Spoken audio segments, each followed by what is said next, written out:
नमस्कार दोस्तों, आइए जानते हैं झारखंड के हर जिले, हर क्षेत्र की ताजा और बड़ी खबरों को केवल 15 मिनट में। साथ ही आज के इस वीडियो में हम लोग जानेंगे कि सरकार ने गरीबों के लिए कौन कौन सी योजनाएं लागू की है और साथ ही महिलाओं को 5,000 रुपए कब से मिलेंगे और ई श्रम कार्ड धारकों को 3,000 रुपए कब से खाते में आएंगे। साथ ही गरीबों के लिए सोना चांदी, डीजल, पेट्रोल, बिजली आदि कब से सस्ता हो जाएगी। सब कुछ आज इस वीडियो के माध्यम से जानेंगे। हमारे साथ बने रहने के लिए वीडियो को लाइक और चैनल को सब्सक्राइब जरूर कर दें और कमेंट में जरूर बताएं कि आप यह वीडियो किस जगह से देख रहे हैं। झारखंड की महिलाओं के लिए एक बड़ी खुशखबरी सामने आई है। मुख्यमंत्री मनिया सम्मान योजना के तहत अब लाभार्थियों के खाते में 21वीं किस्त की राशि जल्द ही ट्रांसफर की जाएगी। इस बार महिलाओं को 2,500 रुपए की बढ़ी हुई आर्थिक सहायता मिलने की उम्मीद है। यह कदम महिला सशक्तिकरण और उनकी आत्मनिर्भरता को बढ़ावा देने के लिए उठाया गया है, जिससे ग्रामीण व शहरी क्षेत्रों की महिलाओं को काफी संबल मिलेगा। मुख्यमंत्री कृषि आशीर्वाद योजना झारखंड के किसानों के कल्याण के लिए शुरू की गई एक महत्वपूर्ण योजना है। इसका मुख्य उद्देश्य किसानों को खरीफ फसल की खेती के लिए वित्तीय सहायता प्रदान करना है, ताकि उन्हें खेती के लिए आरण न लेना पड़े।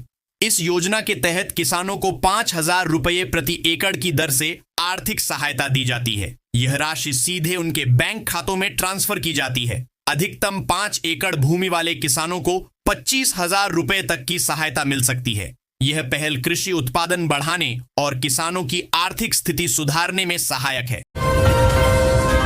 झारखंड में तकनीकी और व्यावसायिक स्नातक कर रहे छात्रों के लिए सरकार विशेष वित्तीय सहायता प्रदान करती है। इस योजना का मुख्य उद्देश्य बीटेक, बीएड, नर्सिंग और मेडिकल जैसे महंगे पाठ्यक्रमों की पढ़ाई कर रहे आर्थिक रूप से कमजोर छात्रों को संबल देना है। इसके तहत ई कल्याण पोर्टल के माध्यम से छात्रों को उनके कोर्स की फीस के आधार पर 20,000 रुपए से 50,000 रुपए तक की वार्षिक छात्रवृत्ति दी जाती है। यह राशि सीधे छात्रों के बैंक खाते में भेजी जाती है, जिससे वे अपनी ट्यूशन फीस और अन्य शैक्षिक खर्चों को आसानी से वहन कर सकें। झारखंड की राजनीति में राज्यसभा चुनाव की आहट के साथ ही इंडिया गठबंधन के भीतर दरारें उभरने लगी हैं। राज्य की 2 सीटों पर होने वाले आगामी चुनाव ने झारखंड मुक्ति मोर्चा और कांग्रेस को आमने सामने खड़ा कर दिया है। वर्तमान में सत्तारूढ़ गठबंधन के पास विधानसभा में पर्याप्त संख्या बल है, जिससे दोनों सीटों पर जीत सुनिश्चित मानी जा रही है। हालांकि विवाद इस बात पर है कि इन सीटों का प्रतिनिधित्व कौन करेगा। कांग्रेस जहां पिछले त्यागों का हवाला देकर अपनी हिस्सेदारी मांग रही है, वहीं जामुमो सबसे बड़े दल के रूप में अपना दबदबा बनाए रखना चाहती है। झारखंड प्रदेश कांग्रेस के संगठन का विस्तार इसी सप्ताह होने की उम्मीद है। पार्टी के सीनियर नेताओं की माने तो यह काम 1-2 दिन में ही हो सकता है। कमेटी विस्तार में सभी विधायकों और मंत्रियों के साथ साथ सांसदों का परामर्श भी लिया गया है। इनकी बातें तो मानी ही जाएंगी, इनके साथ साथ तमाम सीनियर नेताओं के परामर्श पर गंभीरता से विचार किया जाएगा। यह काम मंगलवार तक भी पूरा हो सकता है। राज्यपाल संतोष कुमार गंगवार ने झारखंड लोक सेवा आयोग द्वारा हाल में आयोजित परीक्षाओं में व्यापक त्रुटियों को गंभीरता से लिया है। उन्होंने सिविल सेवा प्रारंभिक परीक्षा तथा सहायक वन संरक्षक नियुक्ति मुख्य परीक्षा के प्रश्न पत्रों में व्यापक त्रुटियों पर चिंता प्रकट करते हुए इसकी जांच का आदेश आयोग को दिया है। साथ ही उक्त प्रकरणों की समुचित जांच कर जिम्मेदारी निर्धारित करने तथा दोषी व्यक्तियों के विरुद्ध नियमानुसार कार्रवाई सुनिश्चित करने को कहा है। नीलांबर पीतांबर विश्वविद्यालय NPU में कुलपति डॉक्टर दिनेश कुमार सिंह के एक फैसले ने नया विवाद खड़ा कर दिया है। आरोप है कि निर्धारित प्रक्रिया को दरकिनार कर इंस्टीट्यूट ऑफ प्रोफेशनल स्टडीज में निदेशक का पद सृजित कर उसकी नियुक्ति के लिए आवेदन आमंत्रित कर दिया गया। इसको लेकर विश्वविद्यालय परिसर में तीखी प्रतिक्रिया और सवाल उठने लगे हैं। झारखंड में बारिश की फुहारों से मौसम सुहाना हो गया है और लोगों को तपती गर्मी से राहत मिली है। मौसम विभाग ने आज भी गरज चमक और आंधी के साथ बारिश की संभावना जताई है। साथ ही लोगों को वज्रपात और आंधी से सतर्क रहने की सलाह दी है। IMD के द्वारा जारी झारखंड वेदर फोरकास्ट के अनुसार झारखंड के पलामू, गढ़वा, लातेहार और चतरा को छोड़कर शेष भागों में कहीं कहीं पर गर्जन के साथ तेज हवा 40 से 50 किलोमीटर प्रति घंटा बारिश और वज्रपात होने की संभावना है। यह सिलसिला 7 मई तक चलने की संभावना है। जलड मरु मध्य तैरकर पार करने वाले 7 वर्षीय ईशांक सिंह देर रात रांची एयरपोर्ट पहुंचे। दुनिया के सबसे कम उम्र के तैराक का खिताब अपने नाम करने वाले ईशांक का स्वागत देखने लायक था। जैसे ही ईशांक एयरपोर्ट से बाहर निकले, परिजनों, खेल प्रेमियों और शहरवासियों ने ढोल नगाड़ों की गूंज के साथ उनका अभिनंदन किया। लोगों ने फूल मालाएं पहनाकर, मिठाई खिलाकर और भारत माता की जय के नारों के साथ नन्हे हीरो का जोश बढ़ाया। कई युवा ईशांक के साथ सेल्फी लेने और ऑटोग्राफ लेने के लिए उमड़ पड़े। सदर अस्पताल में अत्याधुनिक न्यूरोफिजियोलॉजी लैब का शुभारंभ शुक्रवार से कर दिया गया। Civil surgeon Ranchi doctor Prabhat Kumar ने लैब का उद्घाटन किया। इस मौके पर उपाधीक्षक डॉक्टर बिमलेश सिंह मौजूद रहे। अस्पताल प्रशासन के अनुसार यह सुविधा राज्य के जिला अस्पतालों में अपनी तरह की पहली पहल है, जिससे अब मरीजों को न्यूरोलॉजिकल जांच के लिए निजी संस्थानों या बड़े शहरों का रुख नहीं करना पड़ेगा। निरसा के अशोक मंडल 3 मई को धनबाद के भाजपा सांसद ढुलू मेहतो की उपस्थिति में all India trade union Congress में शामिल होंगे। इसे लेकर धनबाद भाजपा की राजनीति में हलचल तेज हो गई है। मंडल के इस कदम को भाजपा में वापसी की राह के तौर पर देखा जा रहा है। निरसा के गुरुद्वारा में 3 मई को होने वाला कार्यक्रम महज एक संगठनात्मक गतिविधि नहीं, बल्कि कोयलांचल की राजनीति में नई चाल के रूप में देखा जा रहा है। अशोक मंडल का all India trade union Congress से संबद्ध यूनाइटेड कोल वर्कर्स यूनियन में शामिल होना कई संकेत दे रहा है। नेशनल टेस्टिंग एजेंसी की ओर से 3 मई रविवार को धनबाद के 7 केंद्रों पर national eligibility cum entrance test NEET का आयोजन किया जाएगा।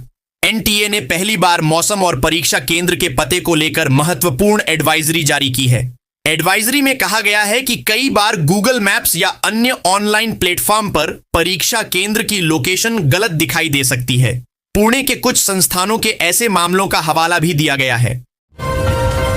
Bharat coking coal limited BCCL के केंद्रीय अस्पताल में जून के अंतिम सप्ताह से अत्याधुनिक CT स्कैन जांच शुरू हो जाएगी। करीब 12 करोड़ रुपए की लागत से 128 स्लाइस की AI आधारित हाईटेक मशीन लगेगी। इससे कोल कर्मियों के साथ साथ आम नागरिकों को भी सुविधा मिलेगी। केंद्रीय अस्पताल की पुरानी CT स्कैन मशीन निर्धारित समयावधि पूरी होने के बाद पिछले 6 महीने से बंद है। तकनीकी टीम और इंजीनियरों ने सुरक्षा कारणों से इसके संचालन पर रोक लगा दी थी। मशीन बंद होने से गंभीर मरीजों को जांच के लिए निजी सेंटरों का रुख करना पड़ रहा था। शहर के स्टील गेट में लगने वाला जाम अब बड़ी परेशानी बन चुका है। सुबह से रात तक लगने वाले इस जाम से आम लोगों को भारी दिक्कतों का सामना करना पड़ता है। समस्या के समाधान को लेकर धनबाद के मेयर संजीव सिंह ने पहल करते हुए ट्रैफिक DSP अरविंद सिंह के साथ स्टील गेट क्षेत्र का निरीक्षण किया। संतुलित उर्वरक एवं KCC से संबंधित जागरूकता अभियान सह गोष्ठी का आयोजन कुंडहित प्रखंड के कृषि तकनीकी सूचना केंद्र एवं गायपत्थर पंचायत के नामून मंधारा में किसानों के बीच गोष्ठी का आयोजन किया गया। गोष्ठी में BTM सुजीत कुमार सिंह, प्रखंड कृषि पदाधिकारी मनोरंजन मिर्धा, ATM अमीर हेम्ब्रम उपस्थित थे। गोष्ठी में विभिन्न बिंदुओं पर चर्चा किया गया। BTM सुजीत कुमार सिंह ने बताया, जागरूकता अभियान में किसानों को KCC से संबंधित महत्वपूर्ण जानकारी दी गई। झारखंड कैबिनेट द्वारा जेटेट 2026 नियमावली को मंजूरी मिलने के बाद भाषा चयन को लेकर विवाद खड़ा हो गया है, जिसमें पलामू गढ़वा के लिए भोजपुरी, मगही और अंगिका को बाहर रखा गया है। भाजपा ने इस फैसले को पलामू गढ़वा के लोगों का अपमान बताते हुए सरकार पर निशाना साधा है और चरणबद्ध आंदोलन की चेतावनी दी है। झारखंड में जनगणना 2027 को लेकर बड़ी पहल करते हुए 1 मई से आम नागरिकों के लिए स्वगणना की सुविधा शुरू कर दी गई है। इस नई व्यवस्था के तहत लोग अब अपने घर बैठे ही ऑनलाइन माध्यम से अपने परिवार का पूरा विवरण दर्ज कर सकेंगे। विश्रामपुर ग्रामीण क्षेत्रों में आयोजित प्रगणकों एवं पर्यवेक्षकों के प्रशिक्षण कार्यक्रम के दौरान फील्ड ट्रेनर नीरज कुमार पांडेय ने बताया कि राज्य सरकार की 17 अप्रैल की अधिसूचना के अनुसार 16 मई से 14 जून तक जनगणना का प्रथम चरण संचालित किया जाएगा। उपायुक्त सह प्रधान जनगणना पदाधिकारी नीतीश कुमार सिंह द्वारा समाहरणालय स्थित सभागार में भारत की जनगणना 2027 के प्रथम चरण के सफल संचालन के संबंध में प्रेस कॉन्फ्रेंस आयोजित कर उन्होंने बताया कि जनगणना 2027 2 चरणों में संपन्न होगी। प्रथम चरण के अंतर्गत मकान सूचीकरण एवं मकानों की गणना का कार्य दिनांक 16 मई से 14 जून 2026 तक किया जाएगा, जबकि द्वितीय चरण अंतर्गत जनसंख्या गणना फरवरी 2027 में प्रस्तावित है। आईसीएसई बोर्ड परीक्षा में 99.2% अंक हासिल कर राज्य में द्वितीय स्थान प्राप्त करने वाले चितेश सरकार को शनिवार को जिला बार एसोसिएशन चाईबासा में सम्मानित किया गया। चितेश वरिष्ठ अधिवक्ता अमिताभ सरकार के पुत्र हैं और Sant Xavier English medium school Chaibasa के छात्र हैं। इस अवसर पर झारखंड स्टेट बार काउंसिल के सदस्य अधिवक्ता अनिल कुमार महतो, जिला बार एसोसिएशन के महासचिव फादर अगस्तिन कुल्लू सहित कई अधिवक्ताओं ने चितेश को सम्मानित कर उनके उज्जवल भविष्य की कामना की। कार्यक्रम में उपस्थित अधिवक्ताओं ने उनकी इस उपलब्धि को जिले के लिए गर्व का विषय बताया। ऑन्ड्रे हाउस परिसर रांची में आयोजित 3 दिवसीय सांसद सांस्कृतिक महोत्सव सह स्वदेशी मेला 2026 का उद्घाटन राज्यपाल संतोष कुमार गंगवार और मुख्यमंत्री हेमंत सोरेन ने संयुक्त रूप से किया। इस मौके पर मुख्यमंत्री ने स्वदेशी उत्पादों के महत्व पर जोर देते हुए कहा कि राज्य सरकार गांव और शहरों में विभिन्न कार्यक्रमों के माध्यम से स्वदेशी वस्तुओं को लगातार बढ़ावा दे रही है। मुख्यमंत्री हेमंत सोरेन ने कहा कि स्वदेशी का अर्थ देश में निर्मित वस्तुओं को अपनाना है और इन वस्तुओं को बढ़ावा देना हम सभी की जिम्मेदारी है। पश्चिम बंगाल विधानसभा चुनाव की मतगणना को लेकर सुप्रीम कोर्ट के फैसले के बाद तृणमूल कांग्रेस की प्रतिक्रिया सामने आई है। पार्टी सांसद सौगत राय ने साफ कहा कि उनकी याचिका का मकसद सिर्फ निष्पक्षता सुनिश्चित करना था, लेकिन सुप्रीम कोर्ट ने उनकी दलील से सहमति नहीं जताई। टीएमसी सांसद सौगत राय ने कहा, हमारी याचिका सुप्रीम कोर्ट में इस बात को लेकर थी कि केवल केंद्र सरकार के कर्मचारियों को ही काउंटिंग के लिए क्यों नियुक्त किया गया और राज्य सरकार के कर्मचारियों को क्यों नहीं। ईरान और अमेरिका के साथ जारी जंग से बढ़ा एलपीजी संकट अब खुलकर सामने आ गया है। तमाम दावों के बीच सरकारी तेल कंपनियों के लिए अब इस संकट को छुपा पाना संभव नहीं है। यही वजह रही कि शुक्रवार को कॉमर्शियल गैस सिलेंडर की कीमतों में पहली बार 1000 रुपए की एक मुश्त बढ़ोतरी की गई। अब खबर है कि 5 किलोग्राम वाले छोटे गैस सिलेंडर की कीमतों में भी 261 रुपए की भारी बढ़ोतरी कर दी गई है। इस छोटू गैस सिलेंडर की कीमत अब रसोई गैस सिलेंडर से महज 31 रुपए पीछे रह गई है। सूत्रों का कहना है कि अब पेट्रोल डीजल के दाम बढ़ाने की बारी है। पश्चिम बंगाल में विधानसभा चुनावों के एक लंबे और जोरदार दौर के बाद परीक्षा आखिरकार खत्म हो गई है और अब नतीजों का इंतजार है। वोटों की गिनती भले ही 4 मई को होनी है, लेकिन पश्चिम बंगाल के राजनीतिक दल अभी से ही पूरे आत्मविश्वास से भरे हुए नजर आ रहे हैं। इससे पहले उन्होंने कड़ी धूप और गर्मी के बीच एक जोरदार चुनाव प्रचार किया। इस दौरान विरोधियों के खिलाफ अपने सबसे तेज चुनावी हथियार इस्तेमाल किए, वर्चुअल लड़ाइयों में हिस्सा लिया और आम जनता को लुभाने की कोशिश में अपने निजी पहलू भी जनता के सामने पेश किए। झारखंड हाई कोर्ट के जस्टिस आनंद सेन की अदालत ने जमीन विवादों में प्रशासनिक हस्तक्षेप की सीमा तय करते हुए किसी निजी जमीन की अंचलाधिकारी द्वारा मापी और सीमांकन करने पर अगले आदेश तक रोक लगा दी है। अदालत ने स्पष्ट किया है कि निजी जमीन विवाद के मामलों में अंचल सर्किल स्तर के अधिकारी किसी भी प्रकार का सीमांकन नहीं कर सकते। गवालकाटा पंचायत स्थित सबरनगर राजकीय अनुसूचित जाति आवासीय विद्यालय में व्याप्त अव्यवस्थाओं का खुलासा शनिवार को उस समय हुआ जब विधायक संजीव सरदार ने सुबह करीब 9 बजे औचक निरीक्षण किया। निरीक्षण के दौरान विद्यालय की स्थिति बेहद चिंताजनक पाई गई, जहां 248 आदिवासी छात्र मूलभूत सुविधाओं के अभाव में रह रहे हैं। हालात देखकर विधायक भावुक भी हुए और आक्रोशित भी नजर आए। उन्होंने प्रधानाध्यापक और सुपरिटेंडेंट को कड़ी फटकार लगाते हुए 7 दिनों के भीतर व्यवस्था सुधारने का निर्देश दिया। झारखंड का मौसम बीते कुछ दिनों से लगातार पलट रहा है। अब एक बार फिर से मौसम विभाग ने झारखंड के मौसम को लेकर बड़ा अपडेट दिया है। मौसम विभाग के अनुसार झारखंड के 10 जिलों में बारिश होगी और 3 जिलों में हीट वेव भी चलेगी।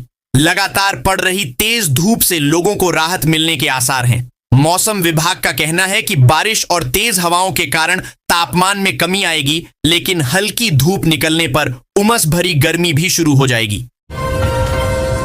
जमशेदपुर पश्चिम के विधायक सरयू राय ने दामोदर और कोनार नदी के प्रदूषण को लेकर Bokaro thermal power station BTPS प्रबंधन के खिलाफ मोर्चा खोल दिया है। उन्होंने आरोप लगाया है कि पावर प्लांट से निकलने वाली राख, छाई और रसायनों से युक्त दूषित पानी सीधे नदियों के संगम स्थल को जहरीला बना रहा है, जो क्षेत्र के पारिस्थितिकी तंत्र के लिए बद्दा खतरा है। मुख्यमंत्री ग्राम सड़क सुदृढ़ीकरण योजना के तहत स्वीकृत चांडिल प्रखंड क्षेत्र की 4 सड़कों का गुरुवार को विधायक सविता महतो ने विधिवत शिलापट्ट अनावरण कर आधारशिला रखी। इन सड़कों का निर्माण 6.32 करोड़ की लागत से किया जाएगा। इनमें NH 32 से रावताड़ा तक 1.5 किलोमीटर सड़क का निर्माण 1.4 करोड़ की लागत से चांडिल डैम रोड स्थित मुखिया होटल से दियाडीह भाया बोराबिंधा तक 5.5 किलोमीटर सड़क का निर्माण 2.8 करोड़ की लागत से किया जाएगा।